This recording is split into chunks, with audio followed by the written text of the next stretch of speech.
a real-time persona builder that captures these signals from the Salesforce, from the field, live campaign engagement metrics, and real-time updates the persona to give a true picture of who's it that we are actually reaching out from an ABM standpoint. Apoorva Shah, Head of Marketing at TCS. It's what you do with those leads that count. What's the most creative way you solved a problem with no budget? The organization at large has allowed me the ability to experiment, fail, try out new things, try out innovative things, especially when things like campaigns are not yielding the data that we want. And essentially, when you have a set of great leads, having an ABM program that is actionable is extremely critical. What would be your $200 a month ABM tech stack? Apoorva Shah, Head of Marketing at TCS, Tata Consulting Services. Thank you very much for joining. Thank you. Thanks, Sam, and the ABM Answer team. I've been looking forward to this. I think it's a very unique initiative and brings the best of what marketing has to offer across variety of geographies, variety of organizations to a central platform. And I think it's a wonderful initiative, Sam. Apoorva, we can end the interview right there. We've got what we need. Superb. That's a great testimonial from the big dog himself. Thank you very much for your kind words. We're very excited to have you too. Apoorva, one thing that I'd like to ask before we kick off and jump into some of the community questions that we've got prepped for you today is it's not often you get someone that's been at a company and risen up the ranks over a 15-year plus period.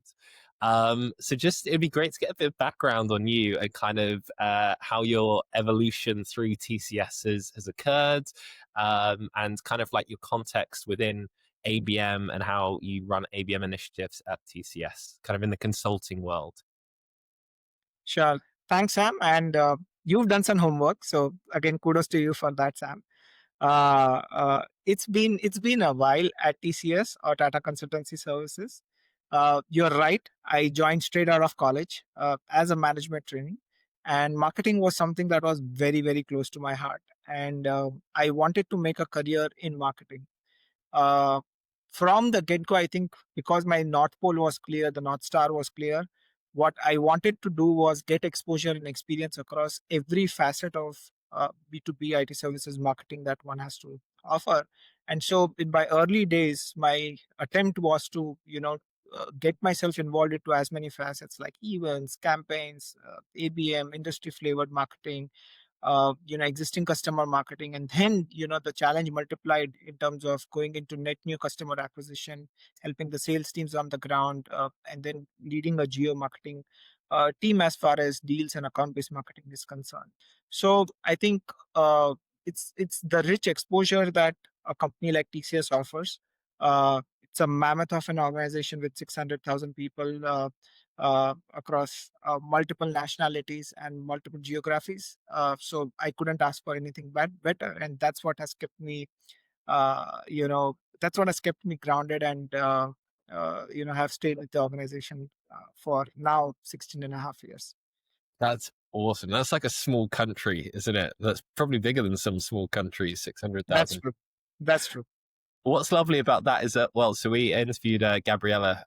She runs ABM. I think call it marketing excellence at EY as well. And she mentioned the same thing about consultancy. So I've never worked in like a big organization, like necessarily like a big enterprise. And she said, people think working in large organizations can be quite boring, but you learn so much because like you've got all the different facets of the business and it's just like an exponential learning curve, especially when you can start piecing them all together. So that's wicked. So, Apoorva, what we'll do is we'll, in the essence of time, we are going to jump straight in to questions. So you ready for question one? Sure, Sam. Please Cool. go ahead. So question one came in from Mustafa Chowdhury at HackerRank, so cyber company. He asked, what's the most actionable data for your use case that translates directly to tactics or program scenarios that you use today? So I probably worded that question a bit slightly convolutedly. Really, I think what he's looking for is like what signals are working for you at the moment. Like, is it people that have just moved roles? Is it companies that have just raised funding? Like, what kind of signals drive a lot of the marketing strategy at TCS at the moment? Or again, without giving away any trade secrets, like we can talk in general as well if you prefer. No, I think, Sam, that's a wonderful reframing of the question. And I think you're spot on in terms of what the question intended. Uh, from a standpoint of data that we look at, I think it's intent signals coming from a variety of these sources, right? Primarily when somebody has a job change, there is a transfer of responsibilities, uh, some corporate activity like a merger and acquisition that is happening, and people are looking across in terms of uh, new services providers from a technology standpoint, uh, and mutual connects and so on. So it's essentially combining intent signals from a variety of these sources and the martech stack that we have, plus live engagement data across from campaigns that we run, which confirms, okay, which accounts should we prioritize from a standpoint of ABM. So it's this combination of variety of sources coupled with intent signals coupled with engagement data from our campaigns is what creates a good data set for driving prioritization towards ABM accounts. Nice. And we're going to go actually more into intent data with a couple of questions later on. Just to give you some more context, if you can, within TCS, are you using more ABM for like net new accounts or ABM within, because I imagine you've got some mammoth accounts, right? Customer expansion, or is it both? That's true. So it's both. It's both. The answer is it's both.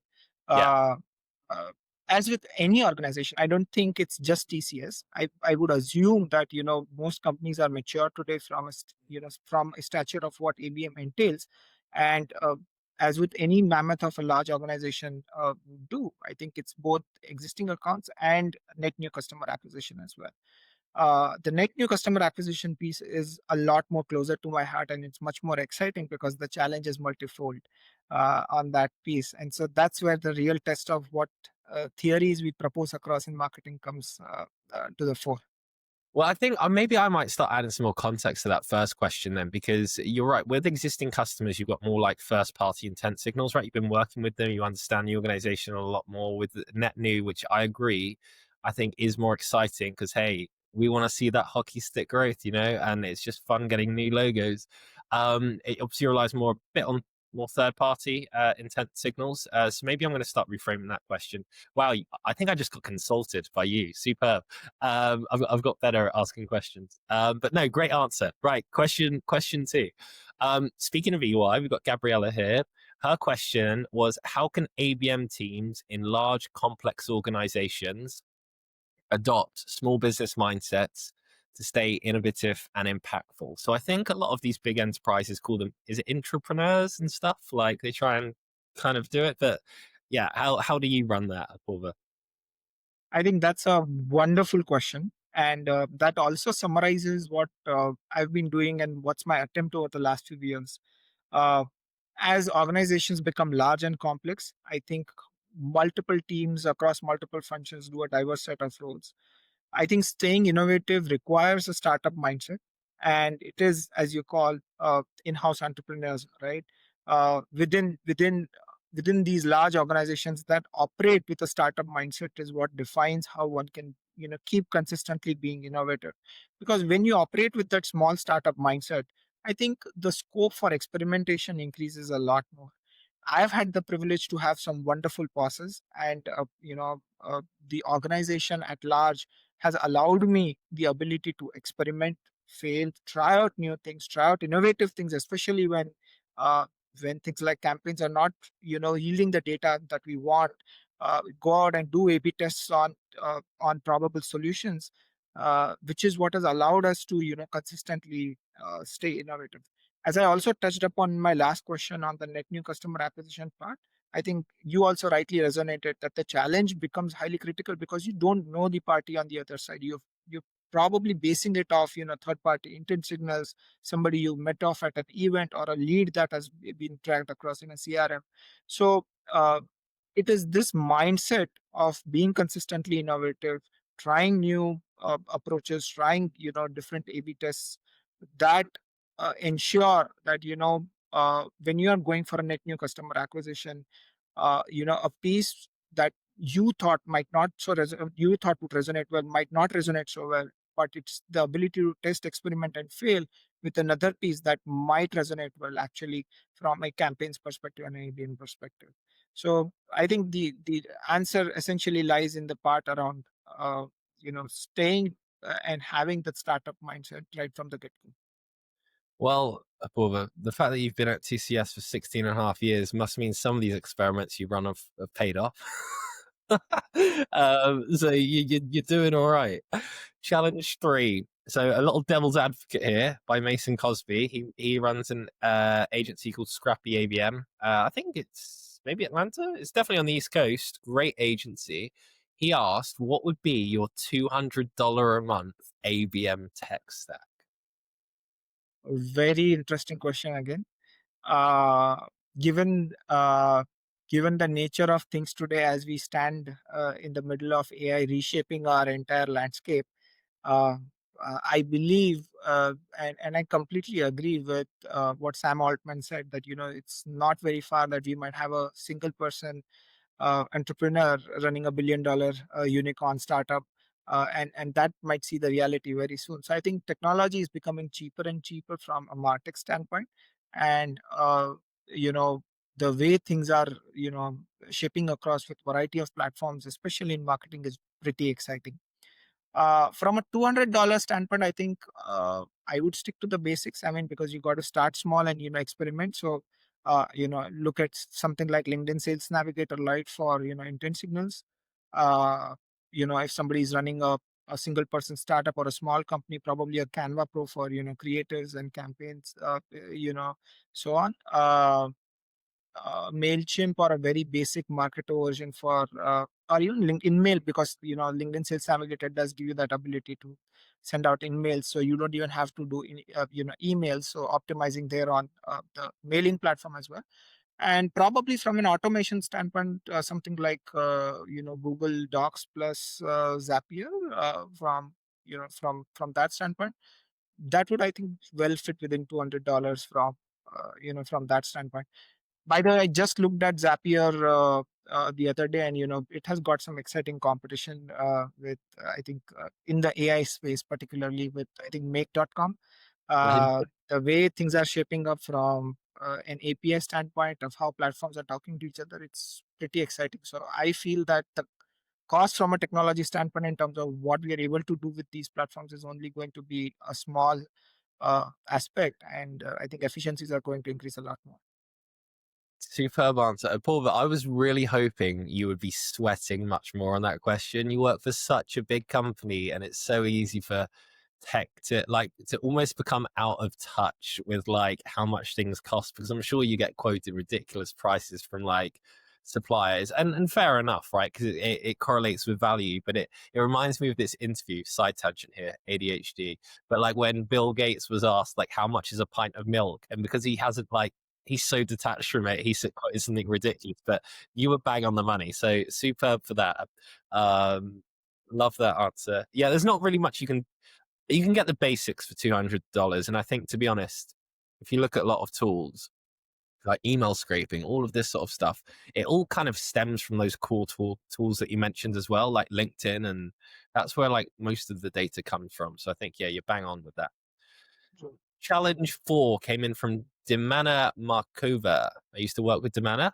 Lovely lady. She now runs her own agency as well. So another agency. And she asked, what's the most creative way you solved a problem with no budget? It's kind of similar. I guess it's similar to the last question in this, but more of like a case study, right? What's the most creative way you've not spent money and like pushed the needle forward? I think pretty exciting question. You often run into these kind of scenarios, especially when the economy is not doing great, and expectations are okay. Marketing runs pretty much on thin gas. You run into these kind of situations often. Do But I more think, with less, yeah? yeah, so yeah, do more with less, essentially. Uh, I would probably say I've never encountered, and I've been fortunate to never encounter such a scenario. But if I were to, fictionally encounter such a scenario, I think my only bet would be that, probably run an organic LinkedIn campaign. Have people connect out to the stakeholders that we are targeting, and run a series of challenges, or run a theme of ads that people organically post, so that the stakeholders that we are targeting, or the personas that we are targeting, do see that within their network. Track some of those again, uh, organically, using the engagement, refine, and move ahead. We've done that personally. I've personally done that. When I was looking out for certain resources, I said, being a marketer, I should put out something organically that's great, and that shouldn't cost me a lot within my network, if I have to attract great candidates. And it worked out wonderfully well with zero budgets. And I was able to get off some great candidates from that perspective, with that. So yeah. That's a great growth lever. I feel like that's underrated because I've used that a lot, and maybe I'm exposing myself publicly here. But like, if you do need someone's attention, commenting as well, not just like putting content out there or connecting. Like once you're connecting, commenting, and not just commenting once and then following up with an email. But if you truly can, and if like they deserve to be in your ABM program, they should be worth enough money that hey, you can track them over, a couple of Sure. weeks at least or a couple of Sure. months. Just like engaging with the stuff that they're putting out goes a whole lot away, and it's $3.99, our favorite. Absolutely. Right, jumping to the big guns now. So we've got Steph Iacono at 6 cents, marketing director at 6 cents over in EMEA. He asked, why are some organizations, I feel like Steph has an agenda with this one, why are some organizations unable to move past lead based marketing even when ABM would be a better fit? I think, again, a good question. Uh, uh, I'm yet to see somebody just to do lead based marketing, right? For most organizations, or most customers that we even talk to, or agencies that we talk to, I think it's what you do with those leads that count, right? And essentially, when you have a set of great leads, if they're just going down and sitting in Excel and going down the drain, it makes no sense at all, right? So having an ABM program that is actionable, has a set of clear workflows defined when you have a lead that's generated, is extremely critical. Why would some organizations probably not do that? Is legacy martech martech stacks or martech systems. Some organizations also do not sort of couple that with their CRM data. So marketing lives off in a separate world, and CRM lives off in a separate world. So then there is a big disconnect from a sales and a from a live lead standpoint. So it's that disconnect across disparate systems that sort of then just focuses on, hey, here's a lead, and that sits in an Excel, deep buried down somewhere, versus really driving actionable programs. At the end of the day, what is an account based marketing program? You have a lead, you drive a set of workflows uh, for a specified account to achieve a goal, be it net new customer acquisition, expanding your existing set of customers, or driving upsell, cross sell. So uh, to me, that's, I think, the simplest form of it. And it really surprises me why would some organizations just stop at lead based marketing and not drive full funnel ABM right till the closure of a customer account. All right, we've got to be careful. You might be plastered across the 6 Sense website for that answer. That's a good answer. I feel like that's what they're trying to convey with their marketing. But we are technology agnostic. Got friends at 6 Sense and Demand Base, and other intent data platforms are available. Let's make that clear. But there you go, Steph. Challenge 6 that came in. So this is from Mike.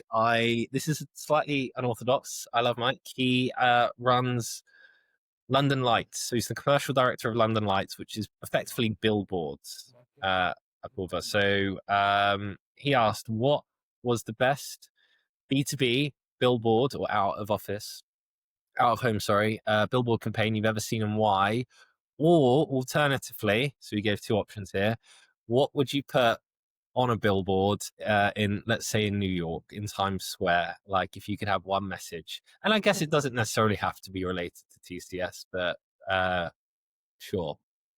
Sure. Yes. Um, Very interesting question. Love the question again. I have seen some very, very large organizations, some do really interesting campaigns as far as billboards are concerned. Um, One of which I admire is when uh, uh, companies like the SAPs of the world, right, or Salesforce of the world, drive big events such as the SAP Sapphire or the Salesforce Dreamforce conferences. Yes. Right from the moment you get down at the airport till you reach the conference venue, at Yes.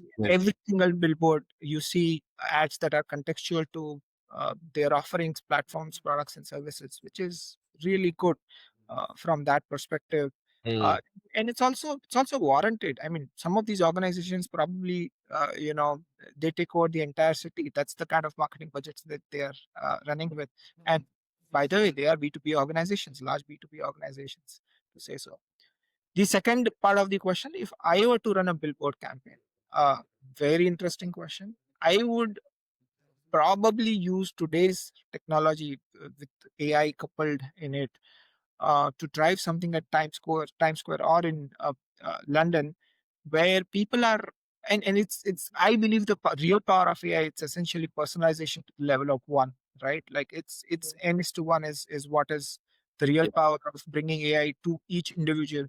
So I would drive a campaign using billboards that or digital billboard that has the ability to personalize and showcase something when you probably tweet, or when you put on a post on LinkedIn, and using that hashtag it picks up and digitally then flashes it on the billboard. So uh, that can be done very, very easily with today's martech stacks, and you're getting good amount of engagement, good amount of visibility. I've seen good organizations do that, and would love to replicate that if I would ever get a chance to do something like that. I love that you took it down like the experiential route, and instead of trying to think of like the witty statement of the year or the super smart funny thing or whatever that was catchy, you decided to flip it on its head and make it two-way. I feel like interactive billboards are like the way forward, and that Mike actually had a load of examples. Like one cyber company, it wasn't really two-way interactive, but every time they put like a real server in a billboard, right? And every time that it was attacked by like a real hacker, it would light up or something to kind of demonstrate. Wow. Um, Interesting. w- yeah, or like British Airways, when a plane would fly, there was one by like Heathrow or Gatwick, and like the child's finger would go over, and it would tell you like the number based on it was pulling the data from like the live scan. Obviously, that's not AI generated, but there's so much opportunity there, and the practicality of what you said about like driving people to an event, getting people excited, really, really good. Superb answer. Fine. Right. We have made it to the final question. It's a tough one, I'll be honest. Mariska van Burekring is head of marketing at Enlightening. She asked, how are companies embedding diversity and inclusion into their marketing strategies? I say it's a hard one because I couldn't answer that completely. Like I could, so Mariska has a bit of a B2C background as well, and then moved to B2B. But I mean, you're a much smarter man than me, Apoorva, so I'll let you take that one away. I think again an interesting question, I would say. Uh, I think from the get go, the kind of field that each of us is in, right? Marketing is an extremely creative field. And what I believe is that creativity is not the copyright of an individual, right? The real power of creativity comes in when you have diverse set of voices, diverse sets of opinions on a issue, on a problem that you're trying to solve, on a campaign that you're working on an ABM initiative that you're working on. And it's these aha moments of really uh, combining logic with creativity that really brings the love for marketing to me. You can logically build everything and still fail at a campaign. And there are some really aha moments where somebody's diverse idea, let's try that, let's do this, hey, why did we think of that, why didn't we think of that, right? That diversity is what, to me, really means it's diversity, not just in terms of gender, but it's diversity in terms of the way people are brought up across variety of countries, across geographies, with diversity of ideas, diversity of experiences, and the wealth of experiences that people bring to the table. I think if one is able to respect that and inculcate that into their day-to-day jobs, I think nobody can stop you from becoming a marketing superpower. So diversity to me is not just from a gender standpoint, but it has to be accounted from ensuring that uh, the way your teams are set up, the way marketing function is set up, has the leeway, has the ability to take into account people from different backgrounds, different voices, different opinions, and action on them. So that's what will probably drive things miles ahead. uh, as one would say, logically, uh, you know uh, I mean, for example, Elon Musk, right? Logically, everybody said, once a rocket is sent up, it's gone, its fuel is burnt up. Here's one guy comes up with a crazy idea and says, why can't we use them, why can't we catch them back? And lo and behold, somebody is doing that and making that a reality today.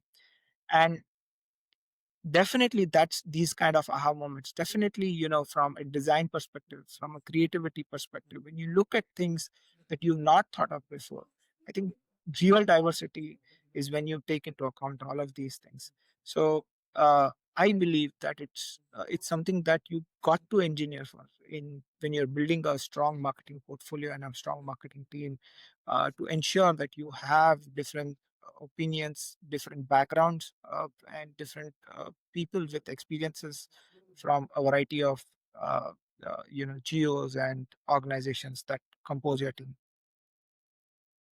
Great answer. Boy, I feel really bad because I was almost like approaching that from the audience standpoint, like like as in like the receiving end of a marketing campaign. But what you Oh, makes okay. sense is so much more. It makes so much sense if you see it needs to start as a seed from like internal and that kind of like spreads through. We used to call it prior to what I do now, I used to have a company that built mind control beer pouring robots and gesture controlled champagne pouring robots. We did a lot of experiential marketing, and the way we used to come up with ideas is through radical collaboration. And we would basically write an idea for like a robot or an invention on a piece of paper, pass it around, and the other person would build on it, and then we'd build on someone else's. But yeah, ultimately, that is how you come up with roadblocks and different ways to tackle something, which Absolutely, summarized absolutely, really nicely. absolutely. Yeah. Right. Apoorva, you made it the last two very quick fun things. We build, or we used to build, a lot of technology, ABM answered. We're busy with current projects at the moment.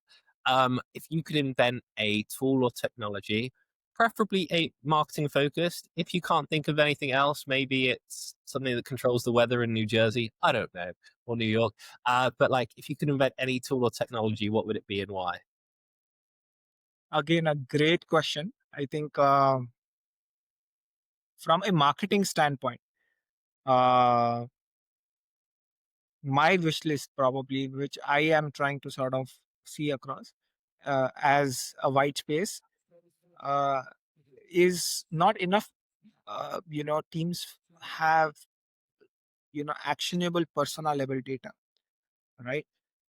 So if I were to build a tool, that would probably be a real time persona builder that captures these signals, these intent signals, signals from the sales force, from the field, live campaign engagement metrics, and real time updates the persona to give a true picture of who's it that we are actually reaching out and who's it that we are actually, uh, you know, marketing to from an ABM standpoint. Because unless you have that clarity, all of your efforts are just a shot in the dark. So if I don't know. And with AI, I'm hoping that's going to be possible. That someday, sometime, we would see that personas are getting real time, modified in your system. Hey, somebody engaged this way. Oh, so that means that this is what they're looking for. This is the intent that they are coming with, and this is what they care about from an empathy standpoint. From what do they really stand for? Where are they going? What are they attending? I think it's this ability to get that data real time makes a tremendous difference in the way marketing happens. So you mentioned the Zapier competitors coming up. Maybe that's one for them to tackle. So are you talking about almost like the consolidation of the data already exists out there from third party and first party, but there's almost so much bloat in trying to bring that all together to make that actionable and prioritizing it. You would almost want something to do that for you, kind of thing, right? Whatever that is. Like it could be like an integration that pulls life data together. Yeah. And That's and not just that, right? Like most of it is historical, right? Today, if I have to research a persona, I would probably go up the LinkedIn profile or look up which events have they attended or what are they searching for. Look at signals, but all of that is in the past. None of it is real time as of now. If I have to look up for Sam as a persona, I don't have real time data towards it. mm, Have data that has a lag to it. Okay, in the past they've spoken about these things. These are the things that they care about. But what are they doing as of now? Have they made a job change? Has somebody changed the job as of last week? yeah. It takes time for systems to figure that out. I Uh, almost want to get rid of the CRM as well, like completely. Yeah, and like HubSpot, you got like HubSpot consultants or whatever, whoever it was, Salesforce consultants. They come in and like their full time job is to assemble these dashboards and everything and put it all together. Like, imagine like a Chat GPT interface or something that's obviously closed off and connected and secure. You type in the name and it does exactly that. Anyway, sorry, we've overshoot. The last question, Apoorva, is: do you have a question for our next guest? And I'll ask a couple of people to get a variety of different answers. okay, that's an interesting one. Uh, I would say that what is one marketing myth that people believe to be true, but that's not the reality on the ground in your experience? So, Or what one marketing myth that people believe to be true, but that's not the reality as a marketer or a marketing professional with tons of experience. That's not really true. it's a really good question. And I think it's going to require a lot of brave people to give their answers publicly, but I'm sure I'll find a few people. Apoorva, thank you so much for joining. Sure.